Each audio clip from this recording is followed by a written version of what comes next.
ሰላም ክብሯትና ክብሯን የሴርዋና ቱብ ተመልካቾቻችን እንደምናረፈዳችሁ ከሴርዋና ቱብ ወደ እናንተ የሚደርሰው የዕለቱን አዲስ ነገር የዘገባ ጥንቅራችንን አጠናቅረን ይዘን ቀርበናል። ይህን የዘገባ ጥንቅር ደግሞ እናንተ በማድረስ አብሬ ቆይታ ማድረግውን ይዘራለም ታረቀኝ ነኝ። እናንተም ደግሞ እስከ ዘገባ ጥንቅር ፍጻሜያችን ድረስ አብራችሁን ቆይታ አድርጉ። በስተመጀመሪያ ማባይት ነጥቦችን ማስደምጣችሁናል። ወደዛው አለፍኩኝ፣ ተከታተሉን። በኢትዮጵያ ወጥ የሆነ የመሬት አሰራር ባለመኖሩ ማህበረሰቡ ለህገ ወጥነት እየተጋለጠ መሆኑ ተነገረ። የጋምቤላ ክልል ግጭት ተባብሶ በአሁኑ ሰዓት መቀጠሉ ተሰምቷል። ግብጽ በአሰብና ጅቡቲ ወደቦችን ለመገንባት መደራደሯ ተገልጿል ማለት ነው። ይህን በትንታኔ ዘገባችን የምናደርሳችሁ ነው። ወደ ትንታኔ ዘገባዎች አልፌያለሁ። በኢትዮጵያ ወጥ የሆነ የመሬት ፖሊሲ ያለመኖሩ በዜጎች የመብት ጥያቄ ላይ ተግዳሮት መፍጠሩ ተነገረ።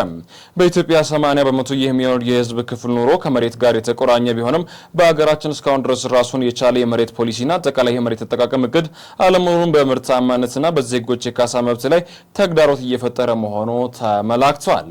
በአዲስ አበባ ዩኒቨርሲቲ የህግ መምህር ዶክተር መለሰ ዳምጤ ለጣቢያችን እንደገለጹት በአገራችን የመሬት አስተዳደር ስርዓቱን የሚመራ ግልጽ ፖሊሲ የተቀናጀ እቅድ ባለመኖሩ ዜጎች ለተለያዩ ችግሮች ተጋልጠው ይገኛሉ ብለዋል። ምንም እንኳን አንዳንድ ክልሎች የራሳቸውን መመሪያ ለማውጣት ቢሞክሩም አፈጻጸሙ ግን አሁንም ድረስ ወጥ ያልሆነ አሰራር የተጋረጠበት እንደሆነ አመላክተው በተለይም በልማትና ምክንያት ከመሬታቸው የሚፈናቀሉ ዜጎች የሚከፈላቸው የካሳ መጠን ሌላኛው አነጋጋሪ ጉዳይ ሆኖ ቀጥሏል ብለዋል። እንደ ዶክተር መለሰ ማብራሪያ በኢትዮጵያ መሬት የመንግስት በመሆኑ ካሳ የሚከፈለው በመሬቱ ላይ ላለማው ንብረት እንጂ ለመሬቱ አይደለም ይላል። ይህም ከቦታው መገኛ አኳያ ሊገኝ የሚችለውን የገበያ ዋጋና ኢኮኖሚያዊ ጥቅም ያላገናዘበ ሆኖ በዜጎች ላይ ከፍተኛ ኪሳራ እያደረሰ እንደሚገኝ ተገልጿል። ከዚህ ጋር ተያይዞ የካሳ ግምታው በገለልተኛ አካል ሳይሆን በመንግስት አፈጻጸም ኮሚቴ ብቻ መከናወኑ ለግልጽነትና ለተጠያቂነት ክፍተት መፍጠሩን የህግ ባለሙያዎች ጠቁመዋል። ይህም ዜጎች ላይ የሚስተዋሉ የህግ ጥሰቶችና ህገወጥ መንግስታዊ መብት ጥያቄዎችን እያባባሰ ይገኛል በማለት ነው በንግግራቸው የገለጹትም። የጋምቤላ ክልል ግጭት ተባብሶ መቀጠሉ ተነገረ። ዓለም አቀፍ የድንበር የለሽ ሐኪሞች ቡድን MSF በጋምቤላ የተቀሰቀሰውን ግጭት በትናንትናው ዕለት ተባብሶ መቀጠሉን አስታወቀም። ቡድኑ ትናንት ረቡዕ ብቻ ከ100 በላይ በመሳሪያ የቆሰሉ ሰዎችን ተቀብሎ ማከሙን ባወጣው መግለጫ በሪፖርቱ ገልጾ ባለፈው ሳምንት ረቡዕ በግጭቱ ለቆሰሉ ታካሚዎች ኩሌ የስድስተኛ መጠለያ ውስጥ የህክምና እርዳታ መስጠት በመጀመር በ48 ሰዓት ውስጥ ከባድ የመቁሰል አደጋ የደረሰባቸው 19 ሰዎችን ጨምሮ 50 ቁስለኞችን ማከሙን የገለጸው ቡድኑ ባለፉት 7 ቀናት ከ150 በላይ ቁስለኞችን ተቀብያለው ሲል አትቶ ግጭቱ ከጀመረው ወዲህ የበርካቶችን ህይወት መቅጠፉን የአካል ጉዳት ማድረሱንና ግጭቶቹ በዚህ ከቀጠለ ወደ ህክምና ጣቢያ የሚገቡ ቁስለኞች ታካሚዎች ቁጥር ሊጨምር እንደሚችል ቡድኑ ገልጿል። ቡድኑ በቁስለኞች ብዛት ሳቢያ የጋምቤላ ከተማ ሆስፒታል ሳምንቱን በሙሉ የተመላላሽ ህክምና አገልግሎት ማቆሙንና ሌሎችም የህክምና አገልግሎቶችን መስተጓጎላቸውን ጠቅሷል። የሲቪል ደህንነት በጥልቅ እንዳሳሰበው ቡድኑ የግልጽ የሆነ የታካሚዎቹ የጤና ባለሙያዎችና የህክምና ተቋማት ከጥቃት እንዲጠበቁ ጥሪ አድርጓል።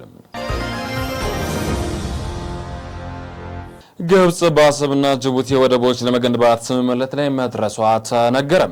ግብጽ የአፍሪካ ቀንድ አካል ከሆኑት ኤርትራና ጅቡቲ ጋር ወደቦችን ለመገንባት ስምምነት ፈጽማለች። እንዳይዘገብ ይህ ስምምነት ግብጽ በአባይ ወንዝ ጉዳይ ባገባችበት ውዝግብ በኢትዮጵያ ላይ እያካሄደች ያለው ጫና አንዱ አካል ነው ተብሎለታል። ቅርበት ያላቸው ምንጮች በዋቢነት የጠቀሱት ዘገባው ግብጽ እንብዛም የሚዲያ ሽፋን ባልተሰጠውና ባልተወራለት መንገድ ከሁለቱ ሀገራት ጋር የፈረመችው የስምምነት ፍርሚያ የኤርትራውያን አሰብ ወደብንና የጅቡቲ ዶራሌ ወደብ አቅም ማሳደግ የሚል መሆኑን አስረድቷል።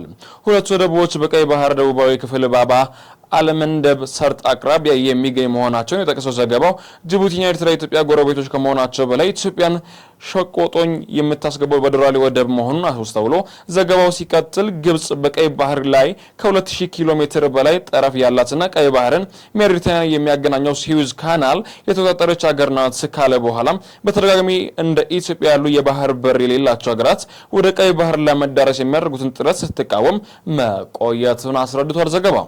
ይህ ብዙ ያልተወራለት ስምምነት ከኤርትራ ጋር የተፈጸመው ከአንድ ወር በፊት ፕሬዝዳንት ኢሳያስ አፈወርቂ በካይሮ ጉብኝት ባደረጉበት ወቅት መሆኑን አስታውቆ ግብጽና ጅቡቲ ግን ከፍተኛ ባለስልጣናት መካከል መፈራረማቸውን አስረድቷል። ከእነዚህም ስምምነቶች ከሁለቱ ሀገራት ጋር ጠንካራ ወታደራዊ ፖለቲካዊ ግንኙነት የመሰረተችው ግብጽ በወደቦቹ ወታደራዊ እንቅስቃሴ እንድታደርግ የሚያስችላት እንደሚሆንም ተነግሯል። የሚያስችላት ይህ ስምምነት የዘገባው ምንጭ ሲናገሩ ይህ ስምምነቱ በሁለቱ ወደቦች ላይ ያደረግነው ያለው ወታደራዊ እንቅስቃሴ ህጋዊ መሰረት እንዲኖረው ያስችለናል ማለታቸው ተመላክቷል። በቅርቡ ወደ ትግራይ አዲስ አበባ አቅንተው የነበሩት የትግራይ ጊዜያዊ አስተዳደር ፕሬዝዳንት ታደሰ ወረደ ከፌዴራል መንግስት በሰባቱ ጉዳዮች አመርቂ ውይይትን መድረጋቸውን ተናግረዋል። ወደ ግጭት የሚያመሩ ፖለቲካዊ ሁኔታዎችን ወደ ሰላማዊ የጠረጴዛ ውይይት ማምጣት ስምምነት ከደረሰባቸው ጉዳዮች አንዱ ነው ተብሎለታል። የጊዜያዊ አስተዳደር ፕሬዝዳንት ጽህፈት ቤት ታህሳስ 5 ቀን 2018 ዓ.ም ውይይት ተደርጎባቸው ስምምነት ተደርሶባቸዋል ብሎ መግለጫ ወጣባቸው ነጥቦች እንዲመለከታሉ። የደሞዝ የበጀት ጉዳይ ይመለከታል። በክልሉና በፌዴራል መንግስት መካከል ከአቅም በላይ የሆነው የሰራተኛ ቁጥር ምክንያት ሳይለቀቅ የቆየው የመንግስት ሰራተኞች የደሞዝ ጭማሪ በጀት እንዲለቀቅ በመደበኛ ዓመታዊ በጀት ላይ የነበረውን መሳሳብ እንዲፈተና ወደ ስራ እንዲገባ መግባባት ላይ ተደርሷል። በመቀጠልም ሁለተኛነት ላይ የተሰፈረው የሰገን ወንዝ የውሃ ፕሮጀክት ግንባታን የሚመለከት ሆኗል። ለመቀሌ ከተማና አካባቢ በቂ የንጹህ ውሃ መጠጥ በማቅረብ የነዋሪዎችን ችግር ይፈታል ተብሎ የሚጠበቀው ፕሮጀክቱ በመሆኑም አስፈላጊ ግንባታ እቃዎች ተሟልተውለት እንዲቀጥል ተወስኗል። በሶስተኛነት ላይ ሰፈረው ያልተቋረጠ የነዳጅ አቅርቦት ለክልሉ ወራዊ የነዳጅ ፍጆታ የሚበቃ ነዳጅ ሳይቋረጥ እንዲገባ ውይይት ተደርጎበታል። መፍትሄም ተቀምጦለታል። በአራተኛነት የሰፈረው ተፈናቃዮች ስለመመለስና ጊዜያዊ አንድነት የማረጋገጥ ጉዳይን ይመለከታል።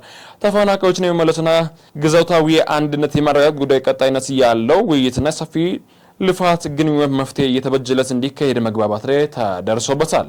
በአምስተኛነት በሰላማዊ ውይይት የፖለቲካ ችግሮችን የመፍታት ጉዳይ ነው። የግጭት መደገኛ ተዘግቶ ለጠረጴዛ ውይይት ቅድሚያ እንዲሰጠው መግባባት ተደርሶበታል።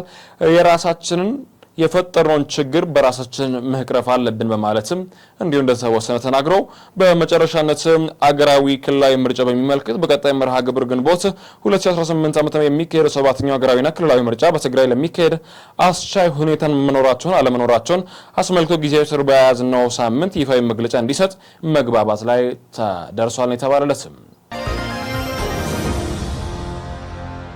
በመጨረሻ ዘገባችንም በመጠለያ ጣቢያ ያለው ሰብአዊ ቀውስ ጦርነት መልሶ መቀስቀስ እንደሚችል ማሳያዎች አሉ ሲሉ ታደሰ ወረደ አክለው ተናግረዋል። በክልሉ ጊዜያዊ አስተዳደር ላይ የተለያዩ ክስተቶችም ሁነቶችም በዚህ ሰዓት ተገኝተዋል። በተለይ አሁን ከተከሰተው ከህጸጽ ራብ ጋር በተያያዘ ማለት ነው። የኢትዮጵያ አደጋ ስጋት አመራር ኮሚሽን በትግራይ ክልላዊ ሰሜን ምዕራብ ዞን አስገድ ወረዳ ህጸጽ ጊዜያዊ መጠለያ ጣቢያ የሚገኙ ተፈናቃዮች የሰብአዊ ድጋፍ አቅርቦት በተመለከተ መግለጫ ሰጥቷል። ምን አለ ለሚለው መንግስት በጊዜያዊ መጠለያ ጣቢያ የሚገኙ ዜጎችን ቅድሚያ ትኩረት በማድረግ የምግብ ሰብአዊ ድጋፍ እያቀረበ ይገኛል። ሆኖም በተለያዩ ማህበራዊ ሚዲያዎች በህጸጽ ጊዜያዊ መጠለያ ጣቢያ የሚገኙ ዜጎች የሰብአዊ ድጋፍ እንዳልደረሳቸው የሚገልጽ የተሳሳተና የመጠለያ ጣቢያውን አጠቃላይ ሁኔታ የማይገልጽ ዘገባ እየተሰራጨ ነው ብለዋል። የሰብአዊ ድጋፍን በሚመለከት በመደበኛ ዓመቱ በሙሉ ድጋፍ ለሚያስፈልጋቸው የምግብ ስርጭት ሳይቋረጥ እየተከናወነ ነው። በህጸጽ ጊዜያዊ መጠለያ ጣቢያ የሚገኝ ዜጎችን ዓመቱን በሙሉ ተመሳሳይ ድጋፍ ሲደረግላቸው ነበር። ከመስከረም ወር 2018 ጀምሮ እስከ ታህሳስ ወር 2018 ድረስ የተሟላና ያልተቋረጠ የምግብ ሰብአዊ ድጋፍ እየተደረገላቸው መሆኑን መረጃዎች ያሳያሉ ብለዋል። በአስገድ ወረዳ ህጸጽ ጊዜያዊ መጠለያ ጣቢያ ባለፉት 4 ወራት የተደረገው ድጋፍ በቁጥር ለመግለጽ 14413 ዜጎች ድጋፍ ሲደረግ ቆይተው በተጨማሪም ከአጎራባች መጠለያ ጣቢያ የሚገኙ ዜጎችን ጨምሮ በመስከረም ወር 16775፣ በጥቅምት ወር 18290፣ በህዳር ወር 17813፣ በታህሳስ ወር 14413 ዜጎች የሚያስፈልግ ምግብ ተሰራጭቷል ይላል። በዚህም በድምሩ 11406 ኮንታል ምግብ፣ ስንዴ፣ ማሽላ፣ ጥራጥሬና የምግብ ዘይቶች ባለፉት ወራት እንዲደርሳላቸው ተደርጓል በማለት መግለጫ በአሁኑ ሰዓት ሰጥቷል ማለት ነው። ክቡራትና ክቡራን የሴሯን ተመልካቾቻችን ለዛሬ ያዝናቸው ዘገባዎች ይህን ይመስሉ ነበር። አብሬያችሁ ቆይታ ያደረኩት ከመላው ስቱዲዮ ባለሙያዎች ጋር እኔ ዘላለም ታርቀኝ ነበርኩ። ሰናይ ቀን እያልኳችሁ በዚህ ሰናበትኳችሁ።